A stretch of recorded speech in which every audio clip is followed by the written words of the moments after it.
Okay, a very quick update and a late update. Looking at US Canadian dollar, this has a divergent situation which may turn into a larger correction here. Um, I'm only a number of minutes away from the daily closing, so if it closes like this, I will be looking at this as an inverted hammer, as a basing candle, and to see tomorrow and perhaps beyond that for a larger correction. That is a good sized candle as an inverted hammer, so let's see if the correction can come in with the bullish divergence. It's very, as I mentioned yesterday, it's very easy for me to know if this count is wrong. I have it as wave 3 ending here for a larger correction. If it breaks a little bit farther down beyond that, it's simple to know if it's wrong, because if this is correct for the wave 2 high here, wave 3 cannot be the shortest in any series or in any sequence. So a little bit lower here, breaking that low, wave 3 by that marking will be the shortest, and I'll have to abandon the count. So I'm looking at this to turn higher tomorrow, most likely, considering the close here in the divergent situation. Euro Canadian, I posted a chart on Twitter about this today, as I feel that so far, first of all, the 1 2 1 2 1 2 3 4 5 idea is dead because the 4 and the 2 are overlapping here, so that's finished. What I mentioned today on Twitter is that so far it's 1 2 3 4 5 6 7 only, which is corrective.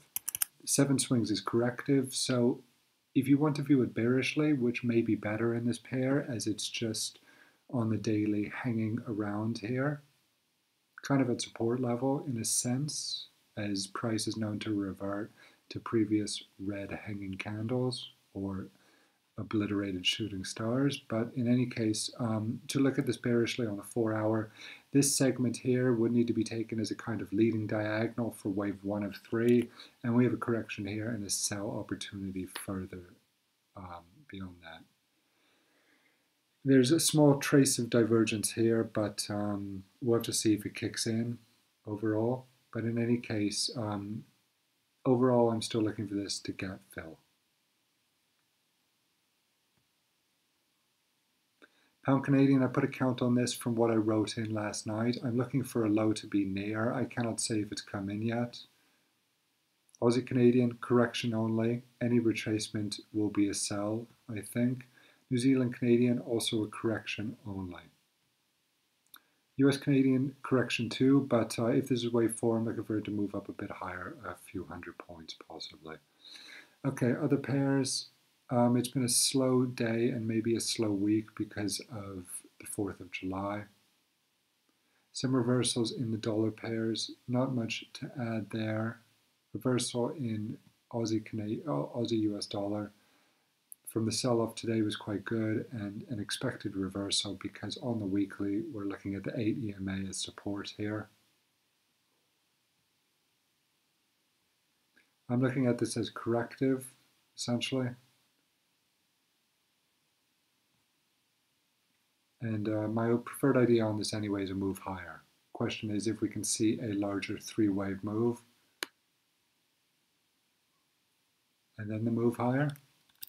In any case, that is my preferred view on this.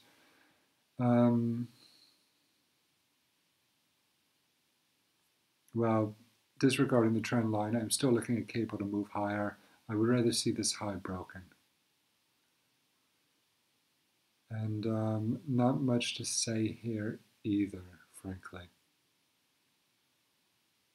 I made a post today that it was looking like 5 down into here. However, I was premature in that usually with these 5 downs, you need to see a bit of a correction established first with the previous high taken out. And I was too early on that. And what we're looking at again is basically 1, 2, 3, 4, 5, 6, 7, I think.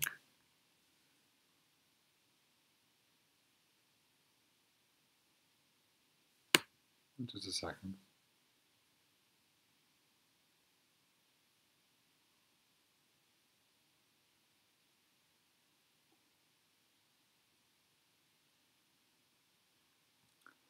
In any case, the best I can say about this is that we'll see a correction perhaps, and then one more low, and then a bigger move up possibly for wave 4.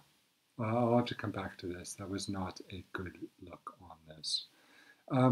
Aussie, New Zealand. This is trying to base into some kind of reversal thing, but I feel that it's basically done enough here. We have a 3-wave move, and I would treat Aussie, New Zealand as bearish. Benefit is to go to the bears on this.